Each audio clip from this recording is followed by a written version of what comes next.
Hi everyone, welcome to Better Connected, the history of Switchboard. I'm Tash Walker, one of the current co-chairs of Switchboard, as well as one of the producers and hosts of the Logbooks podcast. This presentation, Better Connected, is the very beginnings of what has now become the Logbooks podcast. And it's going to be followed by a Q&A session with myself, along with my co-producers, Adam, Smith and Shivani Dave. So do stay tuned for that. So for those of you who don't know, Switchboard, the LGBT plus helpline, is the oldest volunteer-led LGBTQ plus charity in the UK. It's now a national helpline where people can contact us through telephone, instant message and email from 10 a.m. till 10 p.m, 365 days a year. And we talk to people all over the UK and sometimes beyond who want to discuss anything to do with sexuality, gender identity, sexual health and emotional well-being.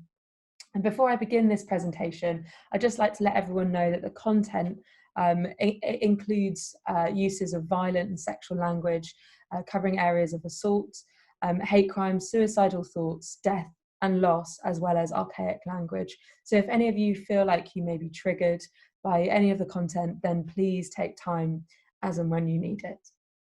Okay, so let's get going with the presentation. The Switchboard Archive is currently being held at the Bishopsgate Institute in London, and I spent around 2 years looking through these incredible records. And as Lisa Power, previous volunteer of Switchboard and founder of Stonewall, once said, the milestones of the LGBTQ plus communities can be traced in the calls Switchboard has taken since 1974. The Switchboard Archive plays host to numerous artefacts from our history, from posters to leaflets, from accounts, to the ever-changing Switchboard logo, and my personal favourite, lots and lots of badges.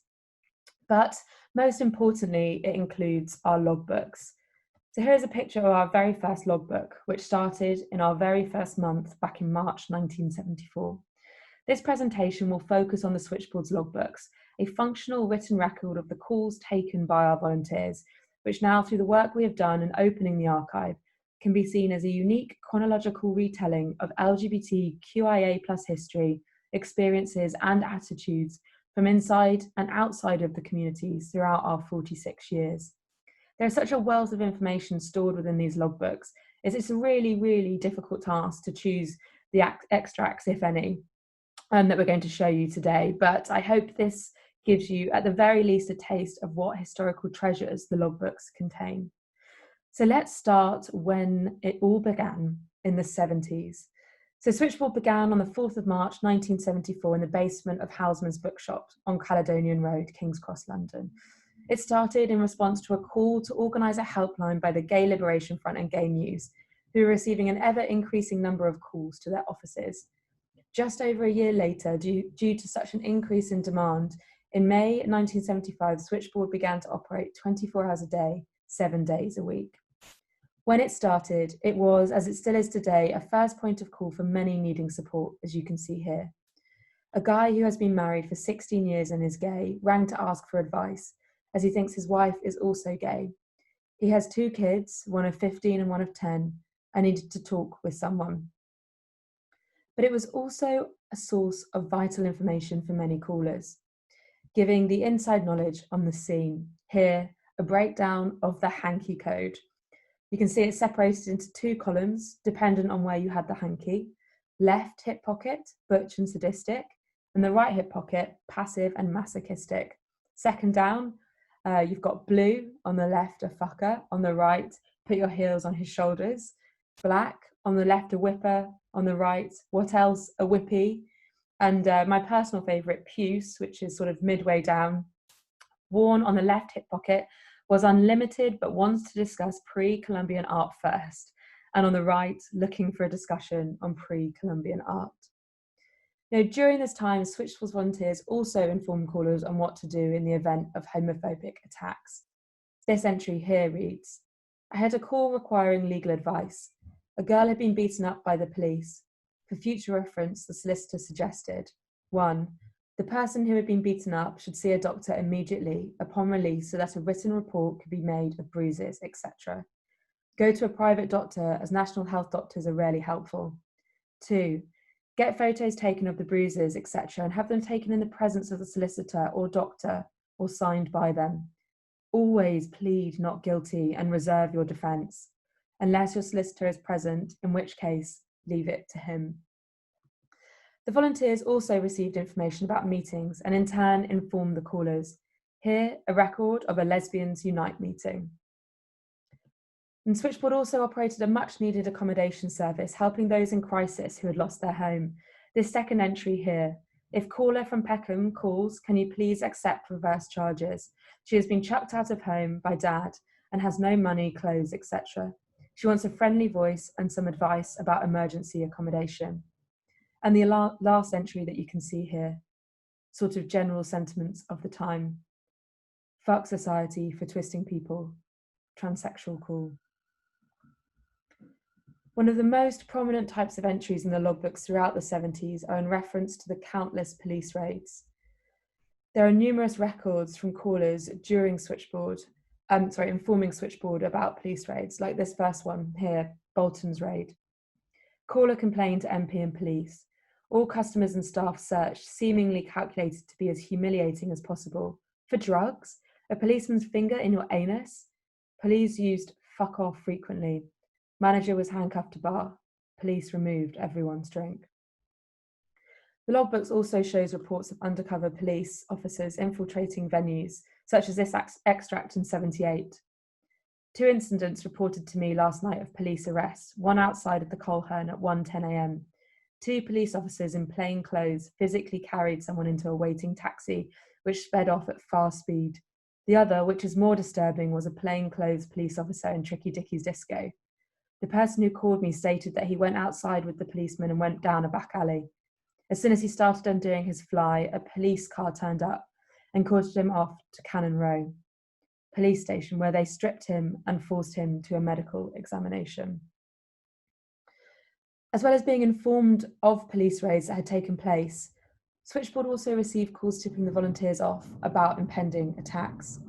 The first one here is from a closeted police cadet. A closeted police cadet rang this morning from Derby to say that there's going to be a major clampdown on gays in the city during the last 2 weeks of March. Plain clothes are going to do the pubs, cottages, and wherever else the gays are, because they've got nothing better to do. The volunteer then adds a comment. The guy sounded fairly genuine, said he just wanted to warn us. I think somebody ought to get in touch with the Derby people to warn them. This second entry is from a woman who had heard rumours of an upcoming raid in London. Woman caller phoned again to warn us that a friend of hers at work, who was pally with the local police, told her about 3 plainclothes policemen who were trying to entrap gays after Diamond's disco on Tuesday night in Hackney Marshes, where they often go to cottage. The logbooks of the 70s are littered with reports of police raids and hate crimes, which continue on well past the end of that decade. You know, as someone who was not alive during this time, I cannot imagine the levels of persecution, fear, and anger that must have hung heavy in the air during those years. But I cannot impress on you all enough how important these logbooks are in preserving these moments of severe oppression in our LGBTQIA+ history. Throughout the 70s, Switchboard was undoubtedly a hub of information and support to many people, which it continued to be in the 80s. However, the most prominent core topic throughout the 80s, as I'm sure you can all guess, was around HIV and AIDS. Switchboard was the leading source of information on the then new and unknown disease, installing a 5th line to deal with the upsurge of calls as the effect on our communities became apparent. Switchboard's volunteers collated and maintained a detailed manual of the latest and most up-to-date information available. We not only shared this with the many frightened callers to our helpline, but also with the general public, as our volunteers staffed the BBC helplines to take calls after programmes about HIV and AIDS. We organised a public meeting in 1983, and many of our volunteers went on to set up and work for some of the UK's leading HIV charities, such as the National AIDS Manual. In front of you here are 2 information sheets which were stapled into the logbook that show some of the key information our volunteers provided callers with. On the left, the most up-to-date medical information available at that time, and on the right, a guide to help callers deal with death and dying, and how best to help those who are supporting those who are dying.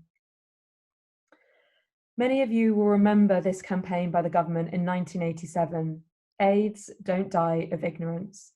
This leaflet was sent to every household in the country, and as you can see, our number was included on this leaflet.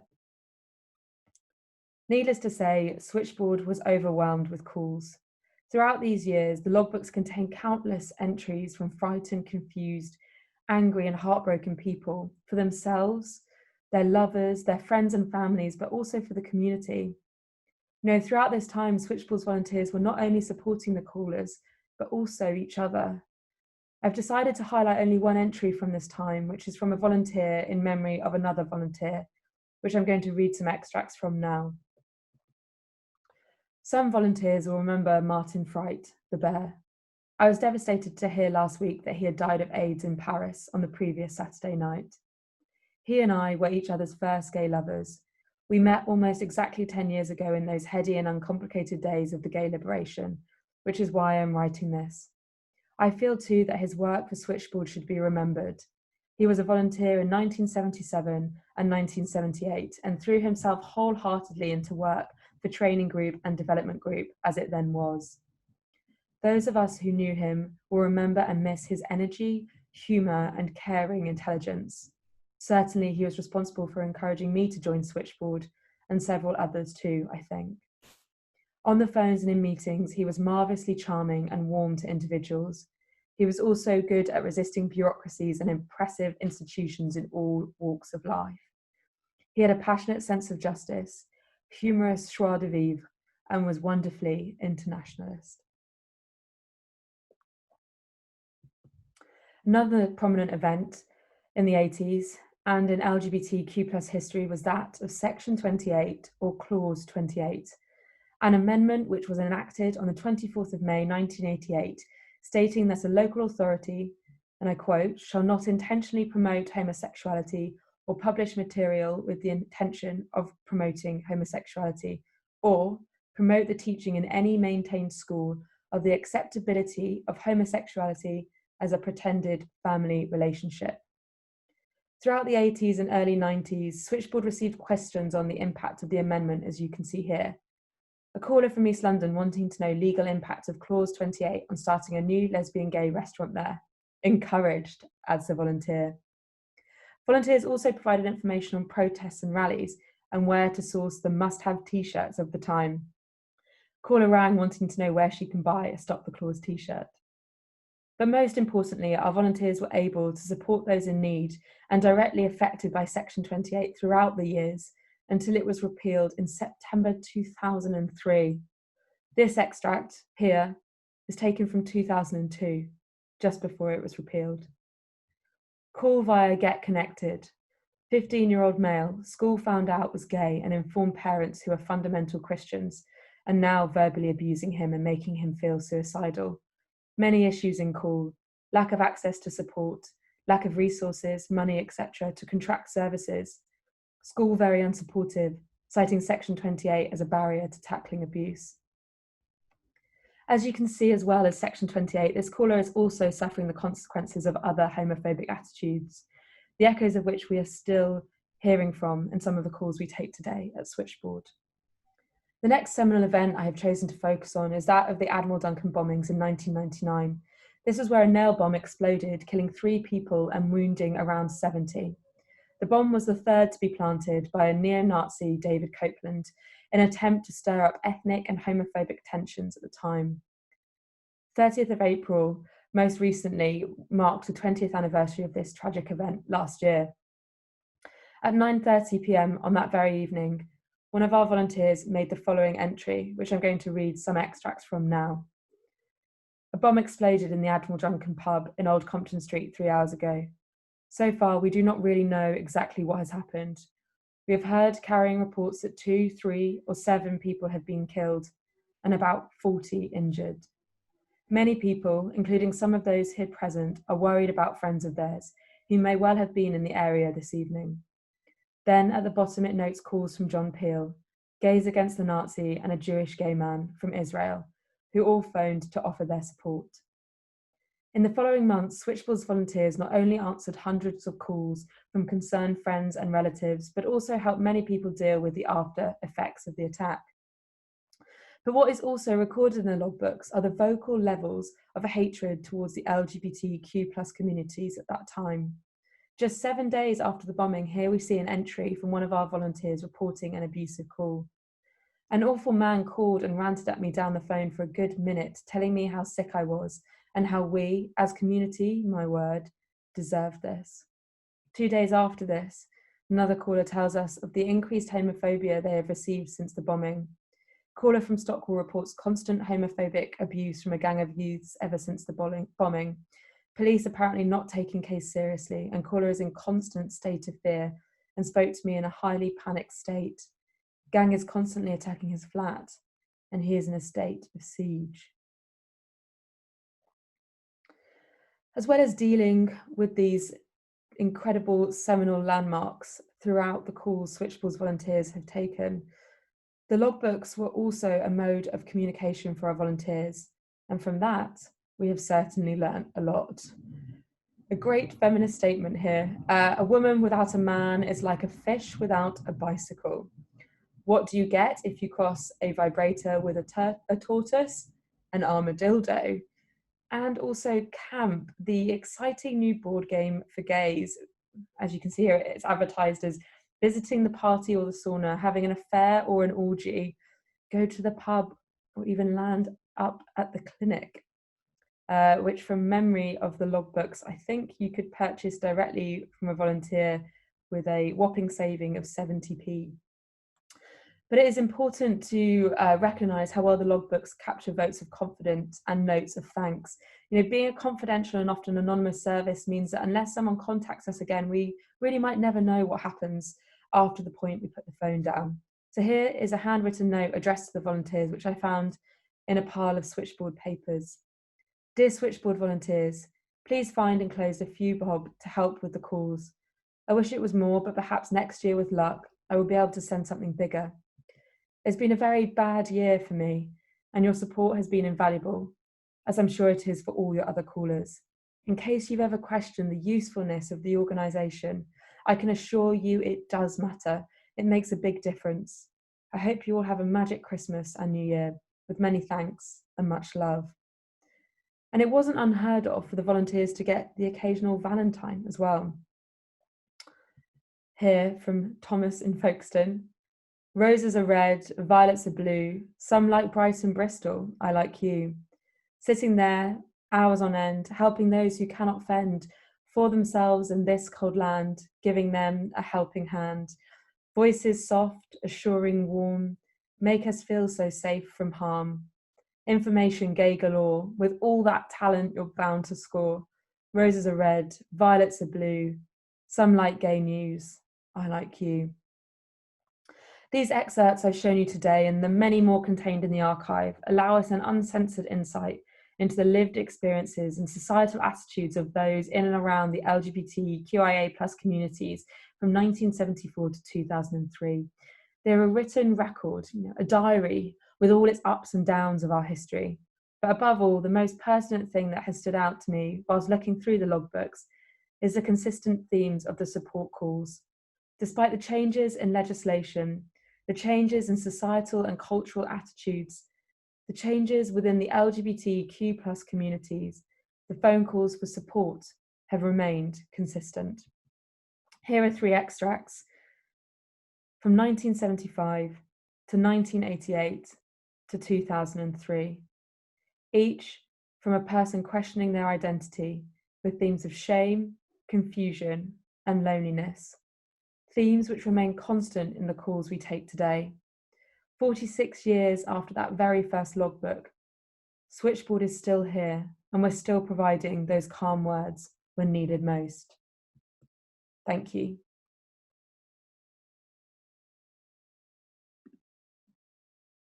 Hey everyone, we're the team behind the Logbooks podcast. I'm Tash Walker. My pronouns are she, her, they, them. I'm a volunteer at Switchboard, one of the co-chairs. I'm also one of the producers on the Logbooks podcast and also one of the hosts. And I'm joined by Adam. Hello everyone, I'm Adam Smith. I'm one of the 3 co-producers and one of the co-hosts along with Tash. And Shivani? Hey, I'm Shivani. My pronouns are she, her, they, them, and Adam forgot that. And I'm one of the co-producers of the logbooks. Thanks, guys. So for those of you who don't know, the Logbooks podcast uses the Switchboard logbooks as a launch pad to look back at LGBTQIA plus history since the point that we started back in 1974. And we're looking at the history through the calls that Switchboard took throughout its 46 years. So the way that we like to describe it is that it's untold stories from Britain's LGBTQ plus history and conversations around being queer today. So our first season is out now. It covers 1974 to 1982, and we're working hard on season 2 right now. And also, we recently won Best New Podcast at the Great British Podcast Awards. Woo! Actually, fantastic. Product placement there. So yeah, we're here today to answer some of your questions about the logbooks. So we've been sent a couple of questions to answer, and I'm going to go to Adam first. What question have you got? Sure. I've got a question here, which is from someone who's asking about other archives and from other helpline organisations that might have their own logbooks. And because there are probably millions of logbooks from other queer helplines and charities, and that people might want to, who are kind of in charge of those archives, might want to do something similar to what we did with the logbooks, to sort of bring them out into the public a bit more. And the question is really about how do you do that if the people who are in charge of the archive are a bit reluctant, especially given that like some of the things cover sensitive areas and they're like recent history and things like that. And so we thought about this quite a lot when we were developing the podcast and making sure that the logbook entries would remain confidential, and that we would change callers' names to do that, and that we could change other identifying details as well, such as the place names, for example, and things like that. And I think I totally understand the reluctance to kind of making use of those archives. It's really difficult and really important to get it right. But I also think that it's in many cases it's untold history that needs to be heard, really, and it can be really powerful to bring them out. And it's just about getting the balance right between making sure that records are kept confidential, and but then also telling the stories and the histories that we want to share and that we need to hear. What do you think, Shivani? Yeah, I totally agree. Like, I think it's obviously so great that there are these archives and historical artifacts in a way that will tell history in a way that often gets suppressed and you don't really get to hear about. But I think maintaining that balance between the privacy, because a lot of people call up these helplines in order to remain anonymous. They give details that they wouldn't give otherwise if they didn't think it was a confidential service.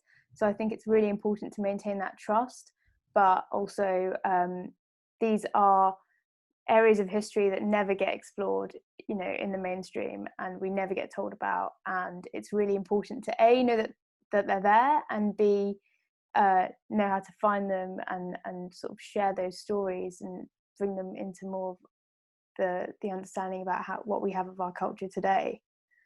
Yeah, I agree with both of you. I think as well it's really important to speak to the people whose archives they are.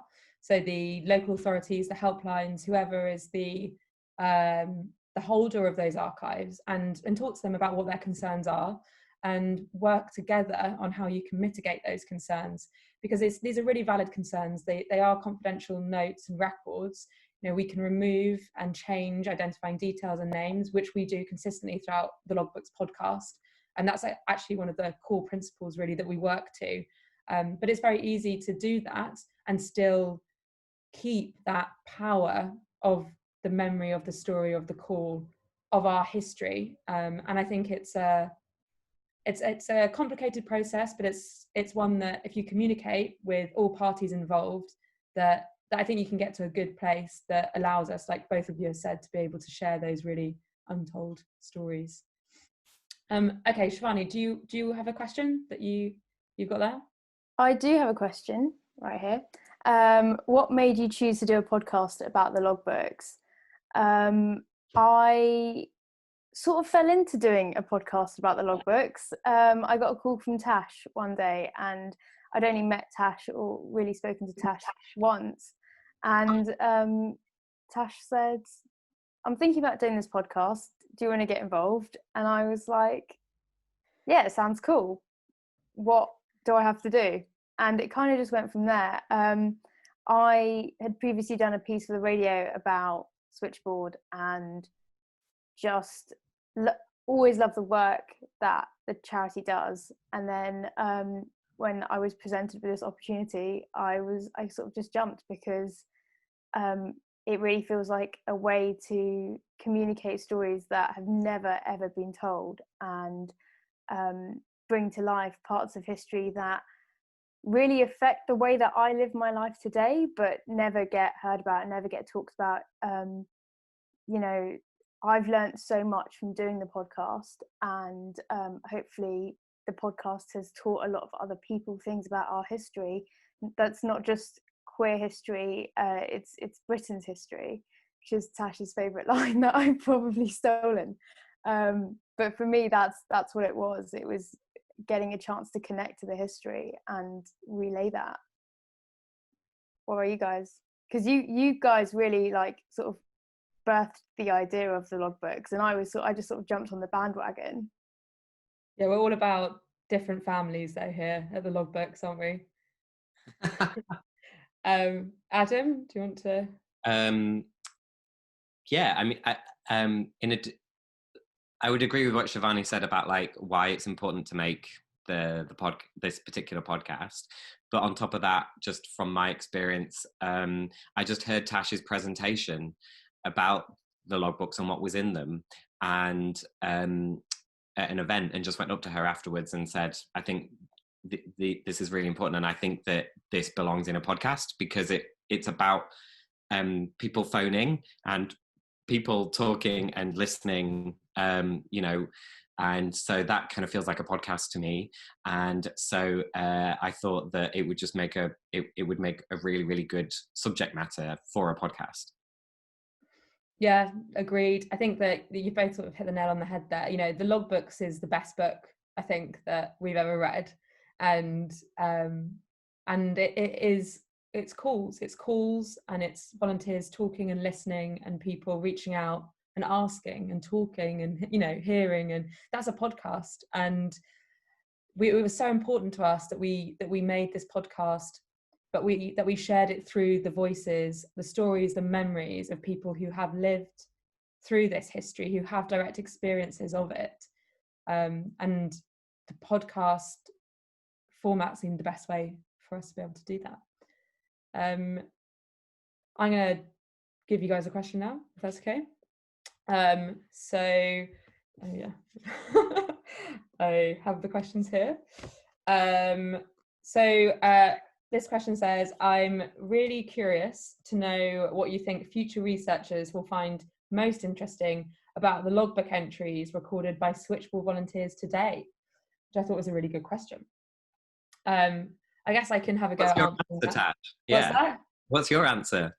Yeah, good question. I think that it's hard to know what reflections people will have on where we are today, but I think that the things that we reflect on, which I don't think will change because it's about looking back through history, is the language that we use. That's something that we found really interesting to think about, but also the themes of the calls and the conversations that are happening. I think that what is really interesting about the logbooks is that you can think of it as sort of this timeline in LGBT, the milestones in the LGBTQ plus history here, and then the calls that Switchboard took, and the way that they have so many parallels. And we can look at that in the calls today that we're getting at Switchboard, calls that speak and relate to things that are going on externally, difficulties, with everything that's happening on social media, difficulties with people experiencing transphobia, all of these sorts of things, but they are there directly in the calls that we're answering. And it's that wonderful impact, I think, that is so unique to any helpline or any support service in this way, that has such an immediate correlation in the calls that you're taking. So I think that future researchers will be most interested by what we were interested by, I guess is what I'm saying. Maybe I don't even know what the answer is or how to answer the question. What do you both think? I think it's really tough to answer that question, because it's the power of hindsight. Like, we are now looking back, knowing what we know about history and the way laws have changed and the way social movements have navigated through periods of time, and we have all of that in mind as we are reading through the logbooks, and so we can kind of see that as it plays out from internally from the individual, but also as you know, like, big movements started to happen and big shifts started to happen in the UK legally and in this part of the culture. And I think now we live in a really pivotal time with lots of you know, scary situations for people, all sorts of different members of the LGBTQ+ community, and I think the logbooks will reflect that. But I don't know if it'll be the most interesting thing, because we know that now, so we know the logbooks are going to reflect that. So I wonder if the interesting thing is going to be something that we haven't even thought of, because we don't have that benefit of hindsight. Just loads of people moaning about me, I guess. I didn't Adam, want to mention that. I think that depending on where COVID-19 ends up, I think that a future researcher would be very interested in reading about the calls that have been made to Switchboard during this period with the lockdown and the immediate aftermath of that, and then possibly a second lockdown or second wave, if these things happen. I think that the way that this disease has impacted on LGBTQ+ people in terms of their living arrangements, especially, I think that would be very interesting to look at the community through that particular lens. And we're too close to it right now, so we can't do it yet. And then I think that it would be interesting, future researchers would be interested probably in comparing the levels of freedom and the levels of acceptance in society at this moment in time, 2020, in the UK, with the ongoing kind of conflicts, I suppose, within LGBTQ+ communities and between LGBTQ+ people and the rest, and everything like that. That, there are higher acceptance rates for various people in the rainbow than there has ever been, and yet people are still having a bad time of it, and also people are still trying to stop those freedoms and everything like that. So I think that would be very interesting to look at in this particular moment in time, in comparing the freedom with the conflicts. Yeah, I think that's a really interesting point. It's all about evolution, isn't it? And whenever we look back in history, we're looking at a point of evolution within whatever group that we're focusing on in our research. And something that we've always done within the acronym alone, LGBTQIA+, is where it is at the moment, but it won't be. It will have changed into something else by the time, we're talking about people reflecting back on now. And as we evolve, Switchboard evolves. And as the communities evolve, we evolve in society. So I guess it's that evolution. And I think your point on COVID is a really good one. Of course, Switchboard made history, remote working for the first time. Woo! Hey, Adam, do you want to, have you got another question? I've got another question. Why has the historic language not been changed or removed in the logbook entries? And we talked quite a lot about that when we were making it. I've said that before. We talked about everything, endless conversations. It is the logbooks are a historical artifact, And we made the decision that although there's language in the logbooks that we don't use anymore, or some people do, but for the most part, we know that language can limit people, and it can stigmatize people and that kind of thing. And language moves and evolves and everything. So language has moved on, but yet the logbooks are this historical artifact. And because we were making a history podcast, we know that it's incredibly valuable to use that language and to reflect on it in the context of what was going on. That gives us a real tension, which is something that you're looking for to give you something to talk about, because this is a podcast which is about history and about looking back from where we are now and comparing with where we are now. So language opens that up for us. I don't know. Was there anything else from you guys? Shivani, do you have anything to add? I was going to say that I completely agree. Those were the conversations that we had, and we agonized over any logbook entry that had historical language that most of us wouldn't use today. But it was about reflecting that history and using that to talk about the developments that have come since that language had originally been used once upon a time. Yeah, I don't really have anything to add aside from, we refer to it as archaic language. And I think if you're learning about history and you're learning about a movement and equality and the move towards equality, which we're still doing now, it's really important to see how the language has reflected that, because it also shows a movement in the right direction. Or and I think sorry. Go on, Adam. I think you can learn so much from language and how it changes and what it means to different people at different times and how people use it, and kind of compare the people who are trying to change the language with the people who are trying to preserve the language, and look at what are their respective motivations for doing that. And that just shows you so much. And also, language has changed in this particular world. The language has changed so quickly. It's really interesting. I often describe myself as queer, and through the project I've met people men in their 60s who feel very uneasy about me using that term. So we're both walking planet Earth at the same time, one using a word that he feels comfortable with, and another one really not feel comfortable about using that word for himself, or about me using it for myself. And just within our conjoined lifetimes, there is that difference in the language. Yeah. And I think we need to acknowledge as well that loads of people contacting Switchboard throughout the 70s, 80s, 90s did not have language available to be able to identify their gender. And that's something that we've really seen evolve, but it doesn't mean that those people never existed or didn't have those experiences. Yeah. And I guess that's an added level of complexity and interesting. I mean, we could talk about language all the time by the seams of it. We're really into this question. Yeah, I'm up for that. I've got 2 hours.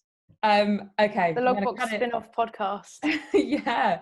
I'm going to cut it short and move to our next question. Shivani, do you want to? Yes, I have one. It says, what was your favourite thing about researching or recording the podcast? Talking about language.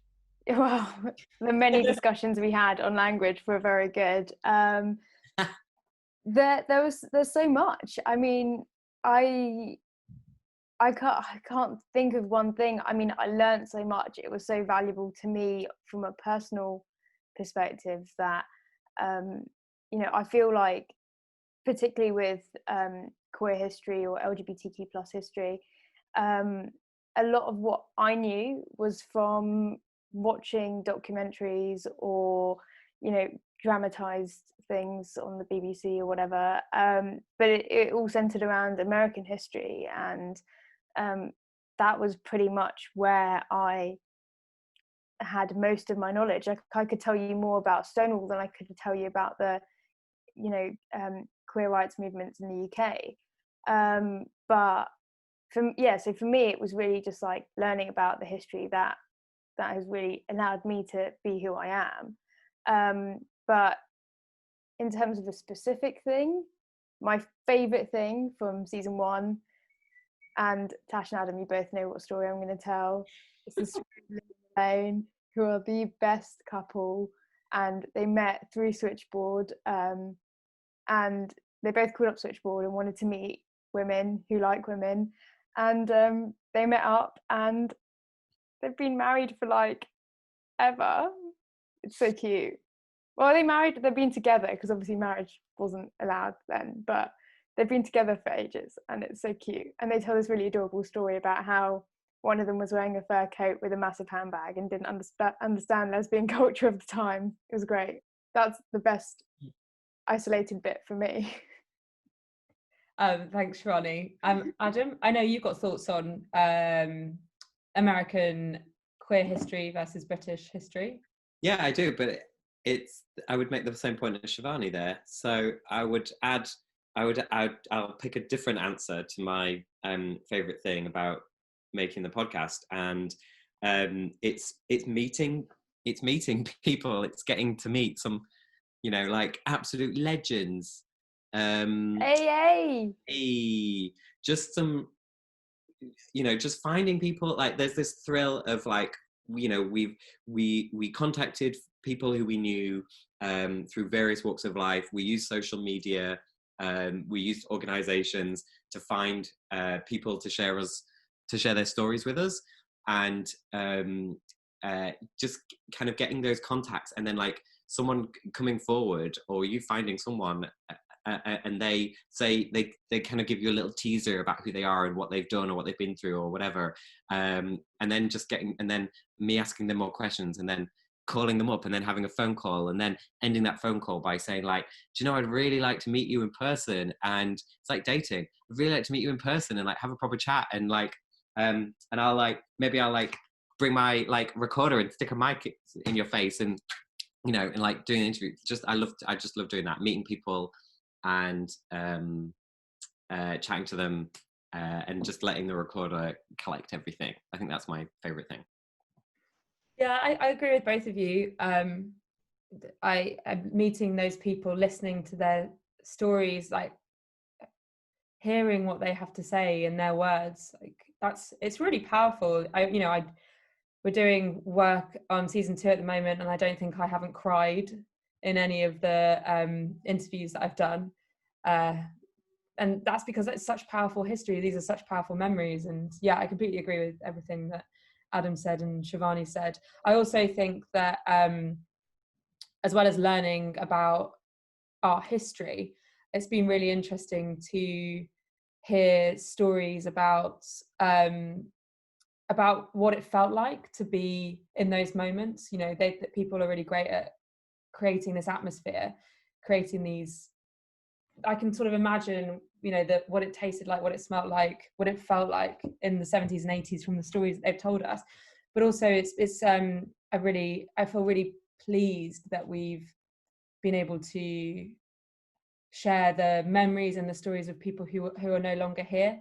We're covering a period of time, especially in season 2, the AIDS epidemic, where so many people were lost. Not only was Switchboard supporting people on the phones, but the Switchboard community was really impacted by that as well. And it's been great to be able to keep those people's memories and stories alive through this podcast. Okay, should I move on to another question? Yeah. Okay. Question is, how did you decide what parts of LGBT plus history to include in the podcast? So I think this is I think this is a pretty easy question to answer, in that the way that we tell the podcast, and the way that we create the seasons and the episodes is through the calls and the logbook entries that the volunteers have taken. Obviously, there are thousands upon thousands of logbook. Well, there's millions, because Switchboard has taken millions and millions of calls throughout its time. But these things jump out at you, and there are themes that you can pull out of the different seasons, and I guess that's the way that we've been led. We've been led by the calls to Switchboard, and we've been led by the people that we speak to and what their memories are, as well as it being the big milestones in history. we've tried to capture the other things that are going on for the communities throughout this period of time that isn't so well known, that does need to be shared, because it doesn't always have to be those big difficult markers or, you know, tragic moments. It can be other stories and other parts of our history that makes up all of our history. You know, history is so complex, and it covers so many different areas, from the positive to the negative to the mundane. I'm all about those logbook entries moaning about the cups not being washed up in the sink. It brings the logbooks to life, I think. What do you two think? Yeah, I think I agree with you. And I mean, there are obviously so many logbook entries and calls that have been taken by Switchboard over the years. And I completely agree with basically everything you said. And I mean, the reason why there's not been an episode on the washing up in the kitchen is because we've tried to focus it on things that have affected the wider community, not the internal Switchboard community, just to make that clear. But I completely agree with Tash. Adam? Yeah, I don't have anything to add to that one. Shall I do a next question? Have you got a next question? I've got a next question. Yeah, go for it. Why do you think it's important to share LGBTQ+ history today? And what have you learned from looking back to 1974? And so I think that we've kind of sort of already touched on this a bit, so I'm sorry if I repeat anything that I've said, but I think it's really important to share LGBTQ+ history, because just like any history, we all need to know where we come from, and there's that famous quote about, if you don't know history, then you're doomed to repeat it, and I think that's true. You know, if you don't know that, if you didn't know that in this country the police persecuted gay people in different ways for decades and decades and decades, then there's the chance that kind of thing could happen again. There's any chance that it could happen again anyway, and it's going on in many other places, or currently. But that's just the kind of thing that's like really scary and wrong, and we need to know about that kind of thing that happened, so that we can value what we do have, and then see the parallels with siblings elsewhere, and elsewhere in time or elsewhere in geography, today, and do our best to kind of like talk about those things, and take action where we can. I was just watching a documentary last night about Tbilisi Pride in Georgia, which sort of happened last year, but also sort of didn't. They had been planning it for a while. It had been 6 or 7 years since the previous attempt, which had gone disastrously wrong, when the Georgian church organised a huge counter protest. And then there was this kind of like mini, very short march that they ended up being able to do last summer in Tbilisi. And I was just watching that documentary, and there are people who, they're trying to live their lives like, me and Tash and Shiv are just trying to live our lives, and they're having to fight because the church in their country is organising very violent and angry and aggressive counter protesters, and it's it's almost exactly the same kind of sides that were existing in London in the 70s and the 80s. And it's bizarre to watch that documentary, having made the podcast and having spoken to people who were on the first London Pride March. So that's why I think it's important to learn history. Shivani, what do you think? I got so lost in Adam's answer, I forgot the question. I rambled, I'm sorry. Why do you think it's important to share LGBTQ+ history today, and what have you learned from looking back to 1974? Well, I mean, a lot of what Adam said applies. It's not just, as I said, Tash's favourite quote, it's not just LGBTQ+ history, it's Britain's history, it's history full stop. I know more about King Henry VIII's 6 wives than I do about laws and campaigns and activists that did things to directly impact my life. And we should know about those things, and we should be respectful and grateful about the people who came before us and allowed us to, you know, live the lives of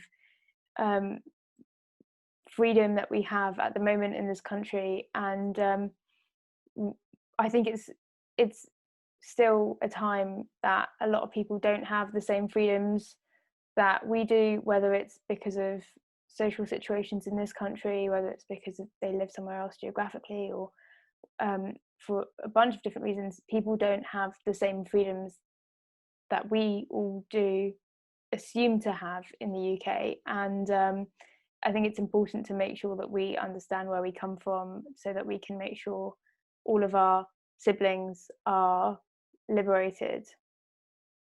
Yeah, you know, I was thinking about this and while you both were talking, and I was also thinking about how the majority of people who self-identify as LGBTQI plus are brought up by people who don't. And what does that mean for us when we're growing up and we're learning? And how do we learn about where we've come from, learn about what it means to be part of the LGBTQIA plus communities? And we learn from looking back at our history. This is the history of our family.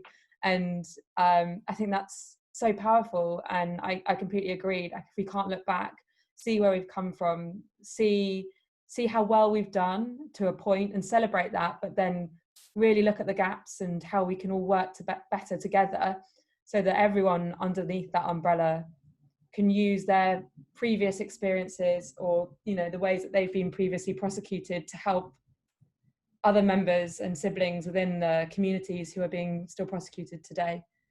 So yeah, I echo what both of you guys have said. Shivani, do you have a question? I think this will be our last question. The last question. Oh, I wow. do have another question. What can we expect from season 2? You can expect lots of things, lots of very good things. We're going to be covering the period from 83 to 91. Yeah. Right? Yeah, 83 to 91. And there's going to be a few episodes solely dedicated to the way the AIDS crisis affected the LGBTQ plus community. Obviously, that's a theme that runs through. I mean, it's more than a theme. Theme makes it sound like it's just content, but it's something that was affecting the community throughout that whole period and beyond that period.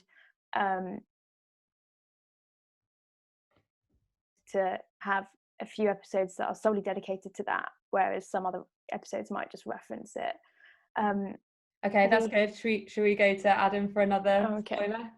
Another spoiler.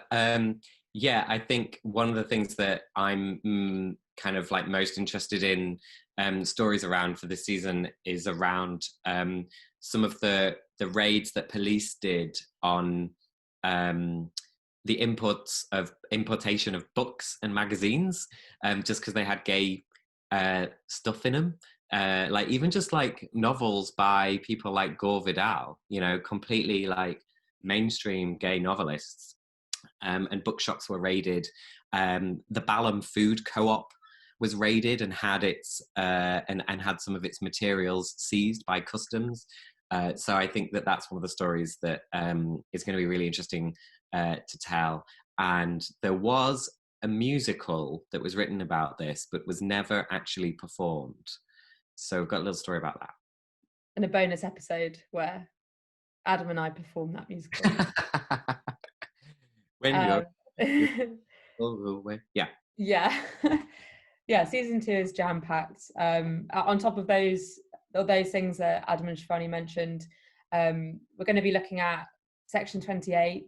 We're talking to teachers, gay teachers, and the impact that had on them, as well as the wider community.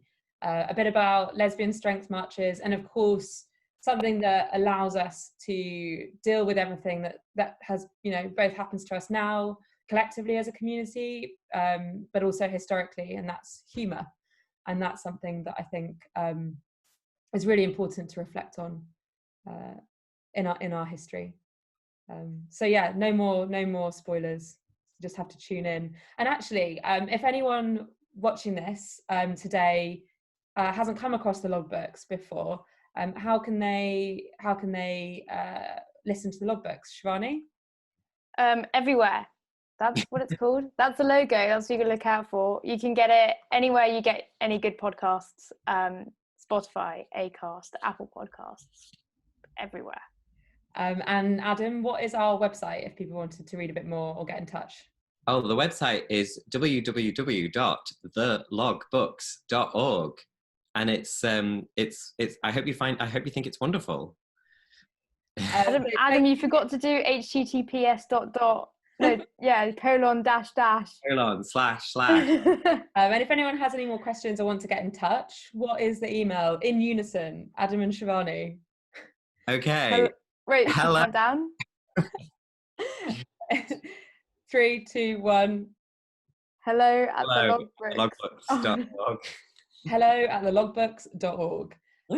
But thank you for listening to us today. We really enjoyed answering your questions, and we hope that you continue to like the logbooks, you give it a listen if you haven't already, and rate us 5 stars. Yeah, keep your ears peeled for season 2 later this year.